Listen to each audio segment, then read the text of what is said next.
السلام علیکم ورحمۃ اللہ وبرکاتہ۔ بسم اللہ الرحمن الرحیم، الحمد للہ والصلاة والسلام علی رسول اللہ وعلی آلہ واصحابہ اجمعین۔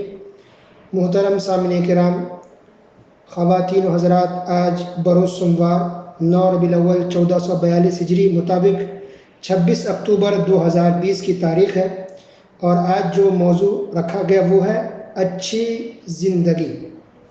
اس ٹاپک پر انشاءاللہ آج گفتگو کریں گے، اور سب سے پہلے ہم اللہ سبحانہ و تعالیٰ کا شکریہ ادا کرنے کے بعد، جس نے ہم سب کو توفیق دی کہ ہم جمع ہوں، بیان سنیں، اللہ اس کے رسول کی بات سنیں، ہمارا ایمان تازہ ہو، ہمارے علم میں اضافہ ہو، اس بات کی اللہ نے توفیق دی ہے، تو اس بات کے ہم بہت ہی زیادہ شکر گزار ہیں اللہ سبحانہ و تعالیٰ کے۔ اور اس کے بعد ان لوگوں کا بھی شکریہ جن لوگوں نے اس پروگرام کو رکھا، اس میٹنگ کو ارینج کیا، کوشش کی، اور وہ تمام ساتھی جو بلال محمدی صاحب کے ساتھ ان کا تعاون کر رہے ہیں اس پروگرام کو ارینج کرنے کے لیے اور بنانے کے لیے۔ اللہ ان سب کی کوشش کو، محنت کو قبول فرمائے، مزید توفیق دے کہ اس طرح کی دینی پروگرام کو کرتے رہیں۔ اللہ تعالیٰ اسے نفع بخش، مفید بنائے، اور خالص اللہ سبحانہ و تعالیٰ کی خاطر ہر طرح سے کوشش اور محنت کرنے کی توفیق عطا فرمائے، آمین یا رب العالمین۔ اس کے بعد میں شکر گزار ہوں تمام ساتھیوں کا، تمام حاضرین کا، سامعین کا، ناظرین کا، جو سب یہاں جمع ہے اور اللہ اس کے رسول کی بات کو سننے کے لیے تیار ہے۔ اب ہم آتے ہیں اصل موضوع کی طرف۔ موضوع ہے اچھی زندگی۔ دیکھیے، اس موضوع کے اندر دو لفظ ہیں، اچھی، اور دوسرا ورڈ ہے زندگی۔ یہ دو ورڈ ہیں۔ اچھی آپ کو معلوم ہے، زندگی اللہ تعالیٰ نے انسان کے لیے 3 طرح کی رکھی ہے، اگر ہم کل ملا کر دیکھیں تو۔ نمبر 1، ایک دنیا کی زندگی جو اب ہمیں ملی ہے، ہم سب دنیا کی زندگی میں ہیں۔ دوسری زندگی برزخ کی زندگی، جو مرنے کے بعد ہماری شروع ہو جاتی ہے قبر کے اندر، اس کو کہتے ہیں برزخ کی زندگی، جو دنیا سے بالکل الگ ہے۔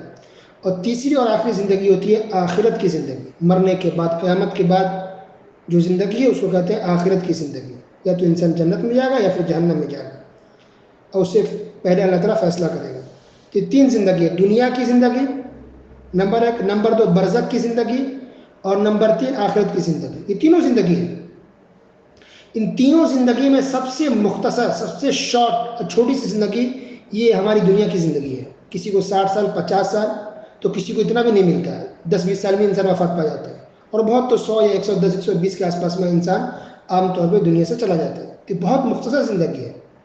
اس سے بڑی زندگی آخرت، اس سے بڑی زندگی برزخ کی زندگی ہوتی ہے، کیونکہ انسان وفات پایا تو وفات پانے کے بعد اس کی برزخ کی زندگی شروع ہو جاتی ہے، اور اس وقت تک وہ برزخ کی زندگی میں، جب تک کہ قیامت قائم نہ ہو جائے، قیامت برپا نہ ہو جائے، تو اس سے پہلے کی زندگی پوری برزخ کی ہے۔ تو جو ہمارے باپ وفات پا چکے ہیں ایسے 100 سال، 200، 500 سال پہلے، دیکھیے اب تک برزخ کی زندگی میں ہے۔ کوئی 1000 سال پہلے سے ہے، کوئی لاکھوں سال پہلے سے ہے، یہ سب برزخ کی زندگی میں ہے۔ اور برزخ کی زندگی سے بھی بڑی زندگی آخرت کی زندگی ہے، مرنے کے بعد جو قیامت قائم ہوگی اس کے بعد کی زندگی ہے۔ تو وہ سب سے بڑی زندگی ہے اور ہمیشہ والی زندگی ہے۔ وہاں کسی کو موت نہیں آئے گی، کوئی انسان آخرت کے بعد وفات نہیں پائے گا۔ تو برزخ کی زندگی کے بعد آخرت کی زندگی وہ سب سے بڑی زندگی ہے۔ اسی زندگی کو سنوارنے کے لیے، بہتر کرنے کے لیے اللہ تعالیٰ نے دنیا کی زندگی عطا فرمائی ہے۔ تو اس دنیا کو کہتے ہیں دار العمل، کام کرنے کی جگہ۔ اس دنیا کے اندر عبادت ضروری ہے، اللہ سبحانہ و تعالیٰ کی عبادت ہمیں کرنی ہے، اور عبادت کے ساتھ ساتھ ہم سب کو کام کرنا بھی ضروری ہے۔ کمانا، کام کرنا، محنت کرنا، مشقت کرنا، اچھے سے پڑھائی کرنی، یہ سب ضروری ہے۔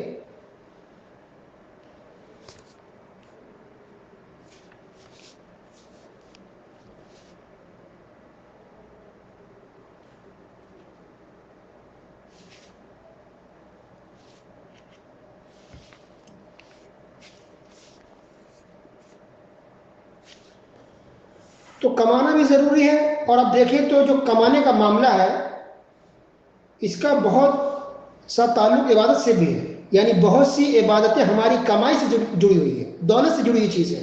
مثلا زکوٰۃ کون دے گا؟ جس کو پیسہ ہو، جس نے کمایا ہو، محنت کی ہو۔ صدقہ کون کرے گا؟ جس کے پاس ہو، پیسے ہو، مال ہو، کپڑے ہو، اناج ہو۔ غریبوں کی مدد کرنا وہی کرے جس کے پاس پیسے ہو۔ مساجد کی تعمیر کرنا، غریبوں کا گھر بنانا، یہ کون کرے؟ اس پاس پیسے ہوں. تو بہت سی عبادتوں کا تعلق پیسے سے ہے، لہذا پیسہ کمانا بھی ضروری ہے، محنت کرنا ضروری ہے. انسان محنت کرتا ہے، کماتا ہے، خرچ کرتا ہے، تو ہم غریبوں میں خرچ کرتے ہیں، اللہ کی راہ میں خرچ کرتے ہیں، اس پر تو ثواب ہے ہی، سب کو پتہ ہے. لیکن ایک انسان اپنے گھر والوں پر، اپنی فیملی پر خرچ کرے گا تو اس پر بھی اجر و ثواب ہے. اپنے بیوی، اپنے بچوں پر خرچ کرنے کا بھی ثواب ہے، بلکہ بہت زیادہ ثواب ہے. دلیل دیکھیے، صحیح مسلم حدیث نمبر 995، ابو ہریرہ رضی اللہ تعالیٰ عنہ سے یہ حدیث مروی ہے. نبی کریم صلی اللہ علیہ وسلم نے ارشاد فرمایا: دینار انفقته فی سبیل اللہ، ودینار انفقته فی رقبہ، ودینار تصدقت به علی مسکین، ودینار انفقته علی اہلک اعظمها اجرا الذی انفقته علی اہلک. کہ ایک دینار جو تم خرچ کرتے ہو اللہ کی راہ میں، اسے تم خرچ کرتے ہو کسی قیدی کو آزاد کرانے کے لیے، یا غلام کو آزاد کرنے کے لیے، یا اسی طرح وہ دینار جو خرچ کرتے ہو غریبوں پر، مسکینوں پر. اور ایک وہ دینار یعنی پیسہ، وہ پیسہ جو تم خرچ کرتے ہو اپنے گھر والوں پر، فیملی پر، کہ فیملی پر خرچ کیا ہوا پیسہ، مال، یہ ثواب کے حساب سے سب سے زیادہ ہے. اللہ اکبر. تو اگر آپ کام کر رہے ہیں، ڈیوٹی کر رہے ہیں، باہر ہے، پردیش میں، بدیش ہے، بیرون ملک آپ کام کر رہے ہیں بیوی بچوں کے لیے، تو یہ بھی ثواب کا کام ہے. اس کو آپ فالتو اور بیکار نہ سمجھیں. یا کہیں بھی آپ محنت مزدوری کر رہے ہیں، جاب کر رہے ہیں، بزنس کر رہے ہیں، حلال طریقے سے کما رہے ہیں، تو یہ آپ بہت بڑے ثواب کا کام کر رہے ہیں. اچھا، اسی لیے اسلام نے منع بھی کیا ہے انسان کسی کے سامنے ہاتھ پھیلائے. آپ محنت کیجئے، کوئی بھی کام چھوٹا نہیں ہوتا ہے. اگر کام حلال ہے، جائز ہے، تو وہ چھوٹا کام نہیں ہوتا ہے. امام احمد بن حنبل رحمۃ اللہ علیہ اتنے بڑے عالم، اتنے بڑے محدث، جن کی طرف نسبت کر کے حنبلی مسلک لوگ ہیں، وہ محنت مزدوری کرتے تھے. وہ کولی کا کام بھی کر چکے ہیں، لوگوں کا سامان اپنے کندھوں پر، اپنے سروں پر اٹھاتے تھے. اللہ اکبر. تو کام اگر حلال ہے، جائز ہے، تو کوئی بھی کام کیا جا سکتا ہے، اس میں بری بات نہیں ہے. بری بات یہ کہ ہم ہاتھ پھیلائیں دوسرے کے سامنے، کسی سے ہم نے مانگے، یہ بری بات ہے، اور اس سے اسلام نے سختی سے منع کیا. اللہ کے رسول صلی اللہ علیہ وسلم نے ارشاد فرمایا، صحیح بخاری حدیث نمبر 1476: لیس المسکین بهذا الطواف الذي يطوف على الناس. کہ مسکین غریب وہ نہیں ہے جو گھومتا پھرتا رہتا ہے، لوگوں سے مانگتا رہتا ہے، ہاتھ پھیلاتا رہتا ہے. مسکین وہ نہیں ہے، بلکہ مسکین غریب وہ ہے جو لوگوں کے سامنے ہاتھ نہیں پھیلاتا، محتاج ہے، ضرورت مند ہے، پریشان ہے، لیکن ہاتھ نہیں پھیلا رہا. ایک دوسری حدیث ہے، صحیح مسلم حدیث نمبر 1041، ابو ہریرہ رضی اللہ تعالیٰ عنہ سے حدیث مروی ہے. نبی کریم صلی اللہ علیہ وسلم نے ارشاد فرمایا: من سأل الناس اموالهم. جو لوگوں سے ان کا مال مانگتا ہے، سوال کرتا رہتا ہے، تکثرا، تاکہ مال اور زیادہ جمع کر لے، سیونگ کرے، مال زیادہ جمع کرے، اس کے لیے لوگوں سے مانگتا رہتا ہے، سوال کرتا رہتا ہے. یا تو کسی انسان سے مانگے، یا کسی ادارے سے، کسی جمعیہ سے مانگے، کسی بھی طرح سے انسان کسی سے مانگ رہا ہے، ہاتھ پھیلا رہا ہے مدد کے لیے تاکہ مال جمع کرے، یہ مقصد ہے اس کا. فَإِنَّمَا يَسْأَلُ جَمْرَ جَهَنَّمْ. تو گویا کہ وہ جہنم کے انگارے کو مانگ رہا ہے. وہ دولت نہیں جمع کر رہا ہے، وہ پیسے نہیں جمع کر رہا ہے، بلکہ جہنم کے انگارے کو جمع کر رہا ہے. اللہ اکبر. گویا یہ مانگنا ہی اچھا کام نہیں ہے. یہ بات اس لیے بتائی جا رہی ہے کیونکہ اچھی زندگی کے لیے ضروری ہے کہ ہم کمائیں، ہم خود محنت کریں، حلال طریقے سے جائز کام میں ہم محنت کریں، کوشش کریں، کسی کے سامنے ہاتھ نہیں پھیلائیں. کسی کو یہ غلط فہمی نہ ہو کہ اچھی زندگی کا مطلب یہ ہے کہ ہم بس نماز روزہ کرتے رہیں اور کمانا چھوڑ دیں، محنت کرنا چھوڑ دیں، جاب کرنا چھوڑ دیں، اب کسی کے زکوٰۃ پر، صدقات پر، خیرات پر پڑے نہیں. بالکل غلط بات ہے. اچھی زندگی کے لیے ضروری ہے ایک مسلمان کے لیے کہ وہ خود محنت مزدوری کرے، خود کام کرے، خود کمائے، اور اپنی فیملی کو، اپنے گھر والوں کو کھلائے، تبھی جا کے اس کی اچھی زندگی بن سکتی ہے. یہ مانگنا تو مجبوری میں ہے، یہ کہ ہاتھ ٹوٹے ہوئے ہیں، پیر ٹوٹے ہوئے ہیں، مجبور ہے، لاچار ہے، ضعیف ہے، یا کسی کی ضرورت پوری نہیں ہو پا رہی، لاکھ کوشش اور محنت کے باوجود بھی اگر اس کی بنیادی ضرورت پوری نہیں ہو پا رہی ہے، بچے کا علاج نہیں ہو پا رہا ہے، تب جا کے مجبوری میں انسان مانگتا ہے، ورنہ یہ مانگنا بھی اچھا کام نہیں ہے. اب دیکھیے اچھی زندگی انسان کی نظر میں کیا ہے، یہ کہیے کہ دنیا کی نظر میں کیا ہے. تو آپ سب کو معلوم ہے کہ دنیا کی نظر میں اچھی زندگی اس کو کہتے ہیں، یا اس انسان کو کہا جاتا ہے کہ وہ کامیاب ہے، وہ سکسیسفل ہے، جو اچھا پیسہ کمائے، چاہے وہ جاب کے ذریعے ہو، چاہے وہ بزنس کے ذریعے ہو، یا کسی بھی طریقے سے پیسے اچھے آ رہے ہیں، اچھا گھر بن گیا، اس کے پاس گاڑی ہے، اچھا انکم ہے، سیونگ ہے، تو کہتے ہیں یہ انسان تو اچھا ہے، وہ سکسیسفل ہے، کامیاب ہے. یہ لوگوں کی نگاہ میں.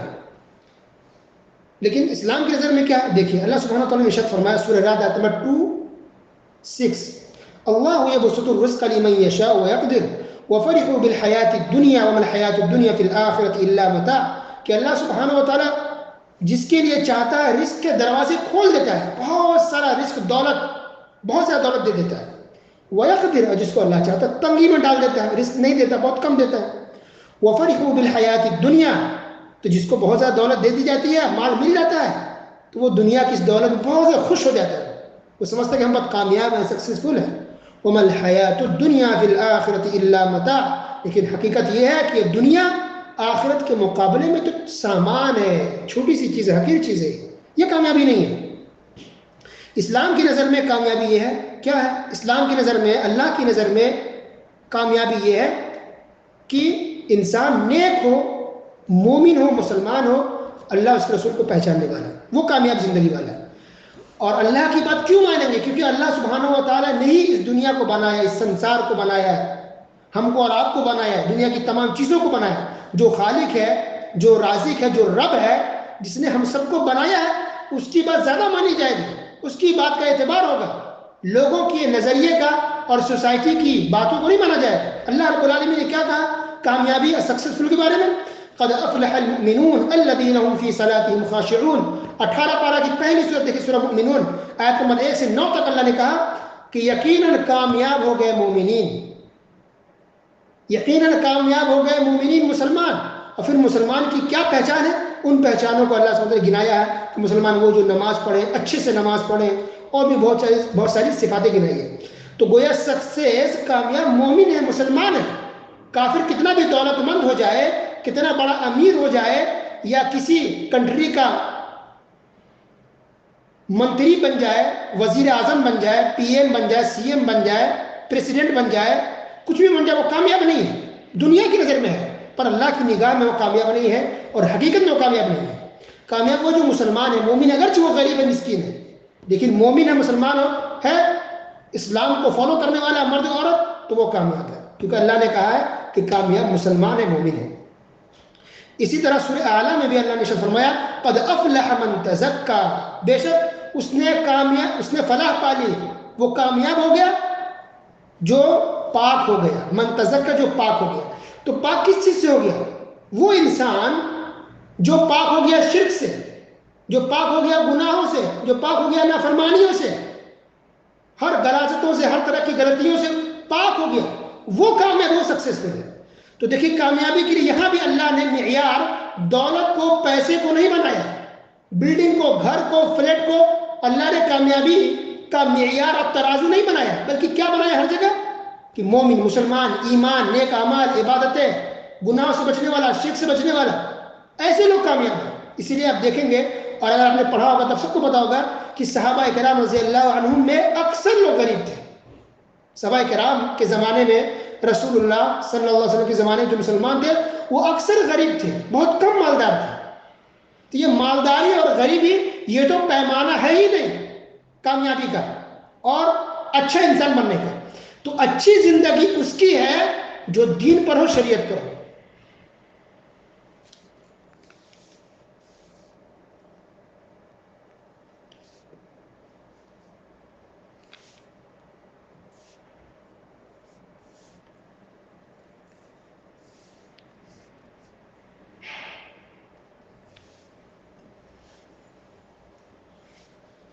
تو اسلام پر جو چلنے والے جو لوگ ہیں وہ لوگ کامیاب ہیں۔ اچھا، اب کامیاب ہونے کے لیے ہمیں کیا کرنا چاہیے؟ کیا ہم کریں کہ ہم کامیاب ہو جائیں؟ تو اللہ سبحانہ و تعالیٰ نے ارشاد فرمایا سورہ رات آیت نمبر 11 کے اندر، ان اللہ لا یغیر ما بقوم حتی یغیروا ما بانفسهم، کہ اللہ تعالیٰ کسی قوم کو بدلتا نہیں ہے، چینج نہیں کرتا ہے، ٹھیک نہیں کرتا ہے، جب تک کہ وہ قوم خود ہی اپنے آپ کو ٹھیک کرنے کی کوشش نہ کرے۔ تو پتہ چلا کہ ہم یہ سوچ کے نہیں بیٹھ سکتے کہ چلو اگر قسمت ہو تو ہم سدھر جائیں گے، اچھے ہو جائیں گے، نیک بن جائیں گے، اچھی زندگی بن جائے گی۔ نہیں، اچھی زندگی بننے کے لیے آپ کو کوشش اور محنت خود کرنی پڑے گی۔ اسی طرح جس طرح سے ہم کمانے کے لیے محنت کرتے ہیں، پیسے کے لیے محنت کرتے ہیں، دوڑ دھوپ کرتے ہیں، اسی طرح نیک بننے کے لیے، دین پر چلنے کے لیے بھی ہمیں کوشش اور محنت کرنی پڑے گی۔ یہ خود اللہ نے کہہ دیا کہ ہم اس قوم کو بدلتے نہیں، اچھا نہیں کرتے جب تک کہ خود قوم اپنے آپ کو بہتر اور اچھا کرنے کی خود کوشش نہ کرے۔ اللہ اکبر۔ نمبر 1 یہ بات ہے کہ ہم اچھی زندگی کیسے گزار سکتے ہیں۔ پہلا معاملہ یہ کہ ہم اپنے آپ کو اچھا کرنے کی کوشش کریں، محنت کریں۔ نمبر 2 کہ پیدائش کے مقصد کو اپنے سامنے رکھیں. اللہ سبحانہ وتعالی نے ارشاد فرمایا وما خلقت الجن والانس الا ليعبدون، سورہ ذاریات نمبر 56، کہ انسان اور جنات کی پیدائش کا مقصد اللہ سبحانہ وتعالی کی عبادت. تو ہم یاد رکھیں کہ دنیا میں ہم آئے ہیں اللہ سبحانہ وتعالی کی عبادت کے لیے. یہ ہم اور آپ بلکہ دنیا کے تمام لوگوں کے دنیا میں آنے کے دنیا کے اندر تمام لوگوں کے آنے کا مقصد اللہ سبحانہ وتعالی کی عبادت ہے. تو ذرہ برابر انسان سوچ لے کہ جب ہمارے دنیا میں آنے کا مقصد ہی اللہ تعالیٰ کی عبادت ہے، اسلام پر چلنا ہے، ایمان پر چلنا ہے، تو ہم اس کے لیے کتنی محنت کر رہے ہیں اور کتنے ہم اچھے بن چکے ہیں اور بننے کے لیے کتنی کوشش میں لگے ہوئے ہیں. یہی اصل مقصد ہے اللہ تعالیٰ کی عبادت. اور پھر عبادت کے لیے چونکہ زندگی جینا بھی ہے، کھانا پینا، کپڑا ہے، گھر ہے، مکان ہے، تو وہ دوسرے درجے کی چیز ہے، وہ کرنا ہی ہے. لیکن اصل مقصد بنیادی جو بات ہے وہ اللہ سبحانہ وتعالیٰ کی عبادت ہے. تو اس چیز کو ہم سامنے رکھیں گے تبھی جا کر کے ہم اچھی زندگی گزار سکتے ہیں. اور تیسری جو بات ہے اچھی زندگی، بہتر زندگی کے لیے، کہ ہم اللہ تعالیٰ کو راضی اور خوش کرنے کے لیے کوشش کریں. ماں باپ کو خوش کرنے کے لیے کتنی کوشش کرتے ہیں، بیوی کو خوش کرنے کے لیے، شوہر کو خوش کرنے کے لیے، دوست کو، احباب کو، پڑوسیوں کو، رشتہ دار ہمارے سے ناراض نہ ہو جائے، وہ خوش رہیں، کتنی ہم کوشش کرتے ہیں. تو کیا ہم نے کبھی سوچا ہے کہ اللہ تعالیٰ کو راضی کرنے کے لیے ہم کتنی کوشش کر رہے ہیں؟ اللہ اکبر. دنیا والے ناراض ہوتے ہو جائے، ہمارے سیدھے راستے پر چلنے کی وجہ سے ہم توحید پر رہیں گے، ہم سنت پر رہیں گے، ہم بدعت کام نہیں کریں گے، اگرچہ پڑوسی ناراض ہوتے ہو جائے. ہم کبھی بھی یہ عید میلاد النبی منانے میں شریک نہیں، کیونکہ بدعت ہے، غلط ہے، اگرچہ وہ ناراض ہو جائے تو کسی بھی بدعت میں ہم شریک نہیں ہوں گے، کسی بھی شرک کا کام نہیں کریں گے اگرچہ لوگ ناراض ہوتے ہو جائے. لوگ کیا سوچیں گے، لوگ کیا کہیں گے، تو لوگوں کو راضی کرنے کے لیے ہم گناہ کر لیتے ہیں. استغفر اللہ، کبھی بھی نہیں. بلکہ یہ دھیان میں رکھیں کہ لوگوں کو خوش تو کرنا ہے لیکن اچھے کاموں میں. برے کام میں ہم لوگوں کا ساتھ نہیں دے سکتے. تو دنیا والے ناراض ہوتے ہو جائے لیکن دنیا کا رب ناراض نہ ہو. تو اب اللہ تعالیٰ کیسے ہم سے راضی ہوگا، ہم کیسے خوش رکھ سکتے ہیں؟ بالکل آسان ہے، اور وہ یہ ہے کہ تمام باتوں کو ہم 2 حصوں میں بانٹ سکتے ہیں. نمبر 1 کہ اللہ تعالیٰ نے جن کاموں کو کرنے کا حکم دیا اس کو ہم کریں، اور جن چیزوں سے اللہ تعالیٰ اسے روکا ہے اسے ہم رک جائیں. بس یہ 2 کام کرنا ہے، اسی میں اللہ تعالیٰ راضی ہوگا، خوش ہوگا. تو اللہ تعالیٰ نے کیا کرنے کا حکم دیا ہے؟ عبادت کرنے کا، نبی صلی اللہ علیہ وسلم کی پیروی کرنے کا، نبی سے محبت کرنے کا، نبی کی سنتوں کو اپنانے کا، نبی کے طریقوں پر چلنے کا. لقد کان لکم فی رسول اللہ اسوۃ حسنہ، نبی کی زندگی میں نمونہ ہے ہمارے لیے، ہم سب کے لیے. تو نبی کو فالو کریں، قرآن و حدیث کو فالو کریں، اسلام پر چلیں، یہ بات کا تو حکم ہے. عبادت کریں، اور جن چیزوں سے اللہ نے روکا اسے ہم رک جائیں. تو اللہ نے کس سے روکا ہے؟ سب سے پہلے شرک سے روکا ہے، اسی طرح بدعت سے، خرافات سے، نافرمانی سے، اللہ کی نافرمانی سے روکا گیا ہے، رسول کی نافرمانی سے روکا گیا ہے، ہر طرح کے گناہ سے روکا گیا ہے، کرائم سے، جرائم سے روکا گیا ہے، ماں باپ کی نافرمانی سے، جو بھی گناہ ہو سکتے ہیں، ہر طرح کی گناہ نافرمانی سے بچ جائے. ان 2 چیزوں کو انسان اپنا لے تو گویا کہ وہ انسان اللہ تعالیٰ کو راضی کر لے گا. جن چیزوں کا حکم دیا گا اس کو کرنا ہے، اور جن چیزوں سے روکا گیا اسے رک جانا. یہ 2 چیزیں ہیں. اچھا، اللہ سبحانہ و تعالیٰ نے کسی بھی ایسی چیز کا ڈیمانڈ نہیں کیا کرنے کے لیے کہ کوئی کہے کہ نہیں تو بہت مشکل ہے یا امپاسبل ہے، کیسے ہم کر سکتے ہیں؟ نہیں. اسلام کے اندر جتنے بھی کام یا جتنی بھی باتوں کا اللہ اس کے رسول نے حکم دیا ہے، ایسا کوئی بھی کام نہیں جو ہم نہیں کر سکتے. یعنی امپاسبل کام کرنے کا اللہ اس کے رسول نے حکم دیا ہی نہیں. اس سے پتہ چل رہا ہے کہ اسلام میں جو بھی کام ہے سب بالکل آسان ہے، نارمل ہے. وہی کام کرنے کا اللہ نے حکم دیا ہے جو ہم کر سکتے ایزیلی، بالکل آسان. اور وہ اس لیے ہے کیونکہ ہم کو کس نے بنایا؟ اللہ نے بنایا. تو اللہ کو معلوم ہے کہ ہم انسان کتنے کمزور ہیں، ہم سے کیا ہو سکتا کیا نہیں ہو سکتا. اس لیے اللہ نے وہی باتیں بتائی ہے، اتنا ہی کرنے کو کہا ہے، اور ان باتوں کو کرنے کا حکم دیا جتنا کہ ہم کر سکتے ہیں. اور اسی طرح جو بچنے کی بات ہے گناہوں سے، غلطیوں سے، انہی چیزوں سے روکا گیا ہے جس سے ہم واقعی رک سکتے ہیں چاہے تو. اگر ہم حرام جانور کی بات کر رہے ہیں، حرام کھانے کی بات کر رہے ہیں، تو اس سے جو روکا گیا اس سے ہم رک سکتے ہیں، اور اس میں ہمارا بھلا ہے. جن چیزوں سے اللہ اس کے رسول نے ہمیں روکا ہے اس میں ہماری ہی بھلائی ہے، ہمارا ہی فائدہ ہے.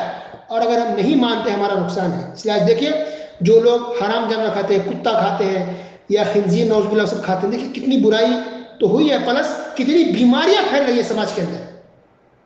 تو اللہ کو معلوم ہے نا کہ ان جانوروں کے اندر کیا نقصان ہے اور انسان کے جسم کے لیے کیا فائدہ ہے، کیا نقصان ہے. تو کاش کہ انسان یہ سوچ لے کہ کہ دنیا اللہ نے بنائی ہے، انسان کو بھی اللہ نے بنایا، جانور کو بھی اللہ ہی نے بنایا، تو اللہ کو سب معلوم ہے کس کے لیے کیا مناسب ہے، کیا ہونا چاہیے کیا نہیں ہونا چاہیے۔ اور اس کے اندر ایک بات یہ بھی یاد رکھیں کہ اللہ نے جن کاموں کا بھی کرنے کا حکم دیا ہے، اللہ کبھی یہ نہیں چاہتا کہ بندے کو پریشان کیا جائے، کبھی نہیں، بالکل آسانی چاہتا اللہ تعالیٰ۔ سورہ مائدہ نمبر 6 کے اندر نے ارشاد فرمایا ما يريد الله ليجعل عليكم من حرج ولكن يريد ليطهركم وليتم نعمته عليكم لعلكم تشكرون۔ پارہ نمبر 6 سورہ مائدہ دیکھیے، اللہ تعالیٰ نے اس آیت کو بیان کیا وضو کے طریقے کو بیان کرنے کے بعد، تو اللہ یہ بتانا چاہ رہا ہے کہ جو وضو کو تمہیں حکم دیا گیا کہ پیر ہاتھ دھو لو سب اچھے سے، تو یہ کوئی حرج میں اللہ نہیں ڈالنا چاہتا، بلکہ اللہ چاہ رہا ہے کہ تم پاک ہو جاؤ، صاف ہو جاؤ، کلین ہو جاؤ۔ پھر اللہ یہ بھی چاہ رہا ہے کہ اللہ تعالیٰ اپنی نعمت کو تم پر پورا کر دے، مکمل کر دے۔ اور نعمت میں سے یہ بھی ہے کہ ہم وضو کرتے ہیں تو ہم صاف تو ہو جاتے ہیں، اور پلس وضو کرنے پر جو ثواب بھی ملتا ہے۔ اللہ اکبر۔ تو اللہ تعالیٰ نے واضح طور پر کہہ دیا کہ اللہ تعالیٰ کسی کو بھی تنگی میں یا دکھ میں یا پریشانی میں نہیں ڈالنا چاہتا، یا نماز روزے کا جو حکم دیا گیا اس میں کہیں بھی مقصد پریشان کرنا نہیں ہے، بلکہ آسانی پیدا کرنا ہے، پاک کرنا ہے، درجات کو بلند کرنا ہے، گناہوں کو معاف کرنا ہے، تاکہ ہم جنت کے حقدار بن سکے، جنت کے مستحق بن سکے، عذاب سے بچ سکے۔ یہ ہم تمام عبادتوں میں اور شریعت کے تمام احکام کے اندر انسانوں کا ہی بھلا ہے، انسانوں کا ہی فائدہ ہے۔ اب جو نافرمانی اللہ تعالیٰ کی جو لوگ کرتے ہیں اس میں سے ایک یہ بھی ہے، آج جو بہت زیادہ مشہور ہے یا جو لوگ کر رہے ہیں، وہ ہے سود کھانا۔ اللہ اکبر۔ تو ہم اگر سود کھائیں، ہماری سوسائٹی میں سے اگر 100 آدمی ہمارے سوسائٹی میں اگر ہے، مثلا ایک محلے کے اندر 100 آدمی مثلا یا 100 فیملی ہے، آج یہ حالت ہے کہ 50% سے زیادہ لوگ سود کھا رہے ہیں۔ اگرچہ لوگ سود کا نام دے رہے ہیں، یہ اسکیم ہے، یہ فلاں پالیسی ہے، یہ فلاں آفر ہے، یہ فلاں سسٹم ہے، یا سیونگ کے لیے ہم کر رہے ہیں، یا اپنی بچی کی شادی کے لیے کر رہے ہیں، فیوچر میں بھوش کے لیے اگر ہم مر گئے تو بیوی کا کیا ہوگا، ہمارے بچوں کا کیا ہوگا۔ تو لوگ لائف انشورنس کر رہے ہیں کہ ہم مر گئے تو مرنے کے بعد اتنے پیسے بیوی کو ملیں گے، بچوں کو ملیں گے۔ استغفر، یہ سب شیطانی حرکتیں ہیں۔ یہ کس نے کہہ دیا مر گئے تو مطلب حرام کام کر کے جاؤ؟ انہیں یہ چاہتے ہیں کہ مر کی بھی جائے تو آپ کے مرنے کے بعد بھی آپ کو قبر کے اندر عذاب ملے، آپ گناہ کرنا چاہتے ہیں؟ یعنی آپ نے ٹھیکہ لے کر رکھا ہے، یا رزق کے ضامن اور رزق کی ذمہ دار آپ ہیں؟ رزق اللہ سبحانہ و تعالیٰ دیتا ہے، آپ کو بھی، آپ کے بچوں کو بھی، بیوی کو بھی۔ اب وفات پا بھی گئے، ہم مر بھی گئے تو بیوی بچوں کے لیے اللہ تعالیٰ موجود ہے۔ اللہ کل بھی تھا، آج بھی ہے، کل بھی رہے گا۔ رزق کا انتظام اللہ تعالیٰ کرتا ہے۔ تو محنت کرے، سیونگ کرے جائز طریقے سے، ناجائز طریقہ اپنانا اور یہ سیونگ کے نام پر سود کھانا یا سود کھلانا، یہ اسکیم کے نام پر جو لوگ بینکوں میں پیسے جمع کرتے ہیں، 50,000 جمع کریں گے 1 لاکھ ملے گا، 1 لاکھ جمع کریں گے 2 لاکھ ملے گا، 1,000 روزانہ جمع کرتے ہیں یا 5,000 ہر مہینے جمع کرتے ہیں تو 5 سال کے بعد 2 لاکھ ملے گا۔ بچی پیدا ہوئی، جمع کر دیے، بچی جب جوان ہوگی، بڑی ہوگی 18-20 سال کی شادی کے لیے تو اس وقت 10 لاکھ ملے گا، ہم آسانی سے شادی کر لیں گے۔ شادی آسانی سے کر لیں گے، اتنا بڑا گناہ آپ سوچ رہے ہیں؟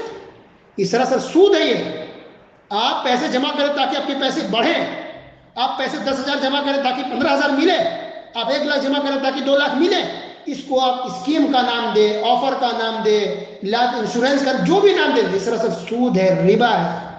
اتنا بڑا گناہ معلوم ہے؟ سورہ بقرہ میں اللہ نے ارشاد فرمایا آیت نمبر 279 فَإِن لَمْ تَفْعَلُوا فَأْذَنُوا بِحَرْبٍ مِّنَ اللَّهِ وَرَسُولِهِ، کہ اگر تم لوگ اس سے باز نہیں آتے ہو، سودی لین دین کو اگر نہیں چھوڑتے ہو تو اللہ اس کے رسول کے ساتھ جنگ کرنے کو تیار ہو جائے۔ اللہ اکبر۔ اور یہ بہت ساری آیات ہیں لیکن مختصر میں بیان کرتے آگے گزرتا ہوں میں تاکہ وقت زیادہ نہ ہو جائے۔ اللہ کے رسول صلی اللہ علیہ وسلم نے فرمایا لعن اللہ آکل الربا وموکلہ وکاتبہ وشاہدہ، اللہ تعالیٰ کی لعنت ہو، پھٹکار ہو سود کھانے والے پر،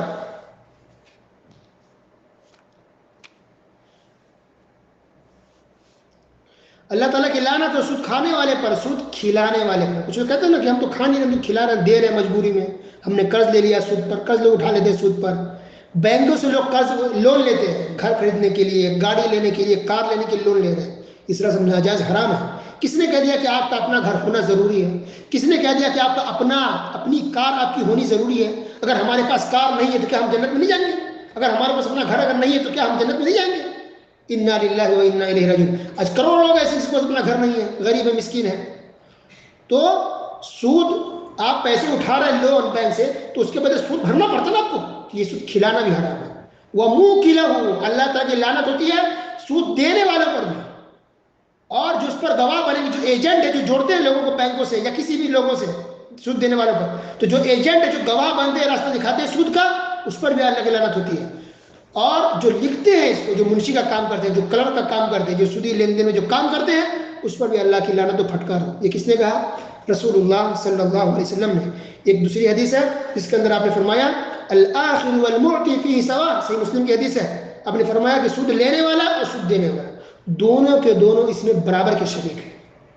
یہ نہیں کہ ہم تو دے رہے ہیں لے نہیں رہے، سوا سب برابر ہے دونوں کے، تو لینے والا دینے والا۔ تیسری حدیث ہے مستدرک حاکم کی حدیث ہے، وہ امام حاکم رحمۃ اللہ علیہ اس حدیث کو صحیح قرار دیا۔ آپ نے فرمایا کہ سود کے 70 سے زیادہ، سود یعنی ربا انٹرسٹ لینا دینا، اس کے 70 سے زیادہ دروازے ہیں گناہوں کے، اور سب سے کم یہ ہے ایسروہا، سب سے کم یہ این کہ ہر رجل امہ، کہ آدمی اپنی ماں کے ساتھ زنا کرے۔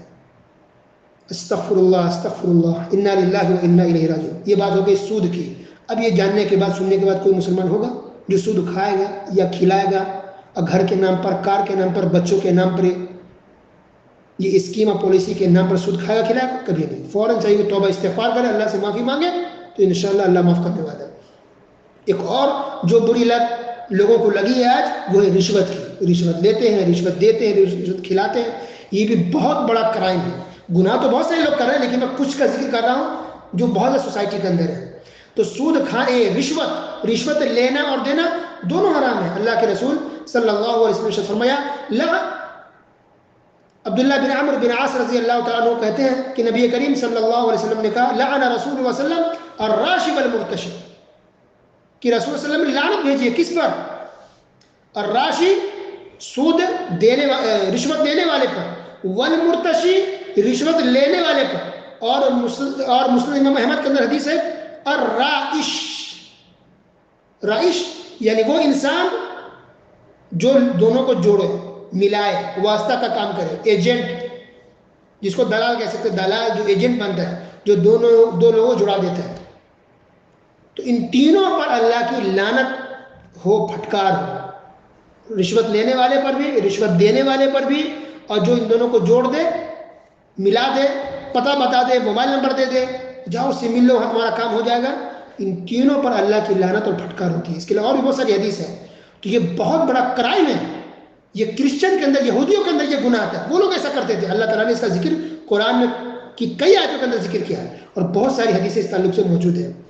اسی طرح اب آتے ہیں حقوق العباد کے اوپر۔ یہ تو حقوق اللہ سے متعلق کچھ باتیں تھیں، اس تعلق سے میں صرف ایک حدیث بیان کروں گا۔ اللہ کے رسول صلی اللہ علیہ وسلم نے فرمایا، صحیح مسلم حدیث نمبر 2581، آپ صلی اللہ علیہ وسلم نے پوچھا اتدرون من المفلس، بتاؤ، صحابہ کرام سے پوچھا کہ بتاؤ غریب مسکین کون ہے؟ تو لوگوں نے کہا کہ غریب وہ ہے جس کے پاس پیسے نہیں ہو، روپے نہیں ہو، درہم دینار نہیں ہو، تو وہ غریب ہے، مسکین ہے۔ تو آپ صلی اللہ علیہ وسلم نے فرمایا کہ میری امت کا مفلس غریب وہ ہے، ان المفلس من امتی من یأتی یوم القیامہ بصلاۃ وصیام وزکوۃ، کہ میری امت کا غریب، مسکین، فقیر انسان وہ ہے جو قیامت کے دن آئے گا، وہ انسان جو دنیا میں نمازیں تو پڑھتا تھا، صدقہ خیرات کرتا تھا، زکوٰۃ بھی دیتا تھا، بہت نیک تھا، لیکن سفک دم ہادا، کسی کو قتل کیا ہوگا، مارا ہوگا، ضرب ہادا، کسی کو مارا پیٹا ہوگا، وشتم ہادا، کسی کو گالی گلوچ کیا ہوگا، یعنی ظلم کیا ہوگا، کسی کو مارا پیٹا، گالی گلوچ کیا، مرڈر کیا، قتل کیا، ظلم کیا، تو اللہ سبحانہ و تعالیٰ اس سے حساب و کتاب لے گا۔ تو جو انسان بہت نمازی تو ہے، دیندار تو ہے، صدقہ خیرات تو کرتا تھا، لیکن ظلم کرتا تھا، تو جس پر ظلم کیا، یعنی مظلوم ظلم ہوا، مظلوم پر اس نے ظلم کیا، اب معاملہ یہ ہوگا کہ اس ظالم کی نیکیوں کو لے کر کے مظلوم کو دے دیا جائے گا۔ جس پر ظلم کیا، ظالم جو نیک تو تھا دنیا میں، اس کی نیکیوں کو لے کے تمام مظلوم میں بانٹ دیا جائے گا، یہاں تک کہ اس کی ساری نیکی ختم ہو جائے گی۔ اور پھر بھی اگر فیصلہ نہیں ہو پائے گا، کچھ مظلوم بچ جائیں گے جس پر ڈنکے کی چوٹ سے ظلم کرتا تھا، مارتا پیٹتا تھا، طاقت کا مظاہرہ کرتا تھا، اپنے آپ کو ڈان اور پاورفل بنتا تھا، یا کوئی بھی کسی پر ظلم کرتا، ساس کرے بہو پر، بہو کرے ساس پر، شوہر کرے بیوی پر، یا بیوی کرے، کوئی بھی ظلم ہے، کوئی بھی کسی پر کرتا، تو جب اس کی نیکی ختم ہو جائے گی،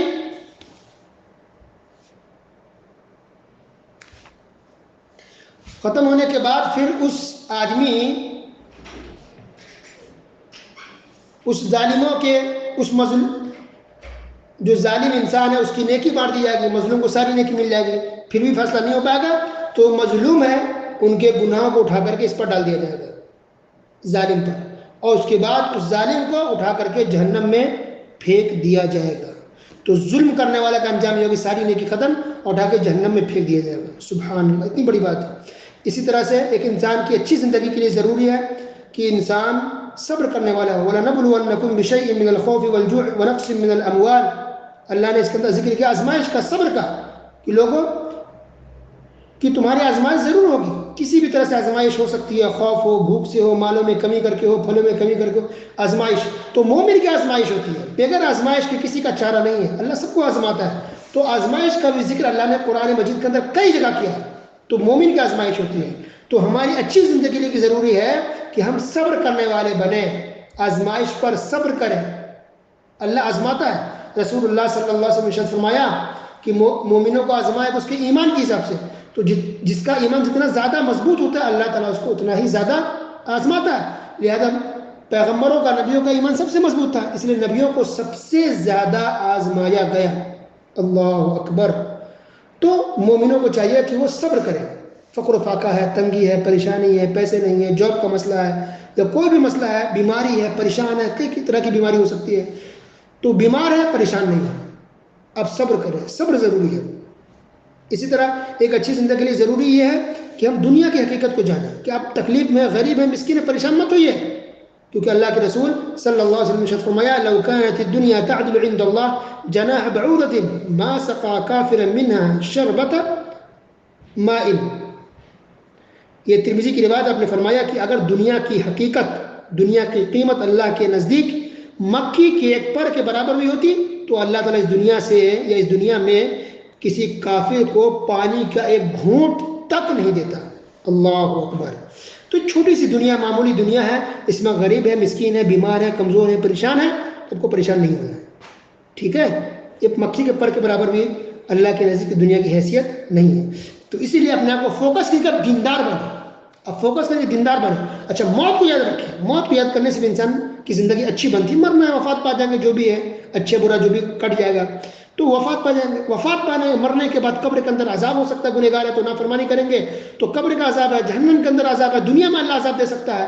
تو موت کو یاد رکھیں، موت یہ بھی انسان کی زندگی کو سدھارتی ہے، موت۔ اور اللہ کے عذاب کا خیال رکھیں، اللہ کا عذاب، جہنم کے اندر عذاب، قبر کے اندر عذاب، کبھی اللہ کی پکڑ آ سکتی ہے، تو پکڑ اللہ کے عذاب، اللہ کا عذاب آ سکتا ہے، اللہ کی پکڑ ہوگی، اس کو چاہیے کہ ہم نظر کے سامنے رکھیں، تو اس سے ہماری اچھی زندگی ہو سکتی ہے۔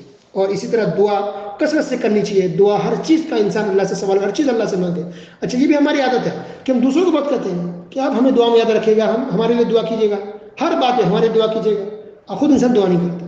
حالانکہ بہتر طریقہ انسان خود دعا کرے، کبھی کبھار انسان دوسروں کو کہہ دے، سنت سے طریقہ یہی ملتا ہے کہ کبھی کبھار انسان دوسروں کو کہہ دے، ورنہ عام طور پہ انسان کو دعا خود کرنی چاہیے، خود انسان دعا کرے، ہر چیز اللہ سے مانگے، روپیہ، پیسہ، دولت، گھر، صحت، ایمان، ہدایت، علم سیکھنے کی شوق، جذبہ، ہر چیز اللہ سے انسان مانگتا رہے، اچھا جاب ہو، بچے نیک بنے، دیندار بنے، سکون ہو، ہر چیز کا انسان اللہ سے سوال کرے۔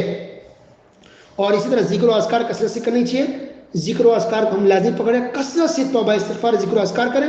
ذکر و اذکار کی بہت زیادہ فضیلت ہے، آپ اور ہم سب اچھے سے جانتے ہیں ذکر و اذکار کے بارے میں، اس کو ہم یہاں تو بیان نہیں کر سکتے، وقت ختم ہو رہا ہے، بہت ایسی بھی ریکارڈنگ کافی لمبی ہو گئی ہے۔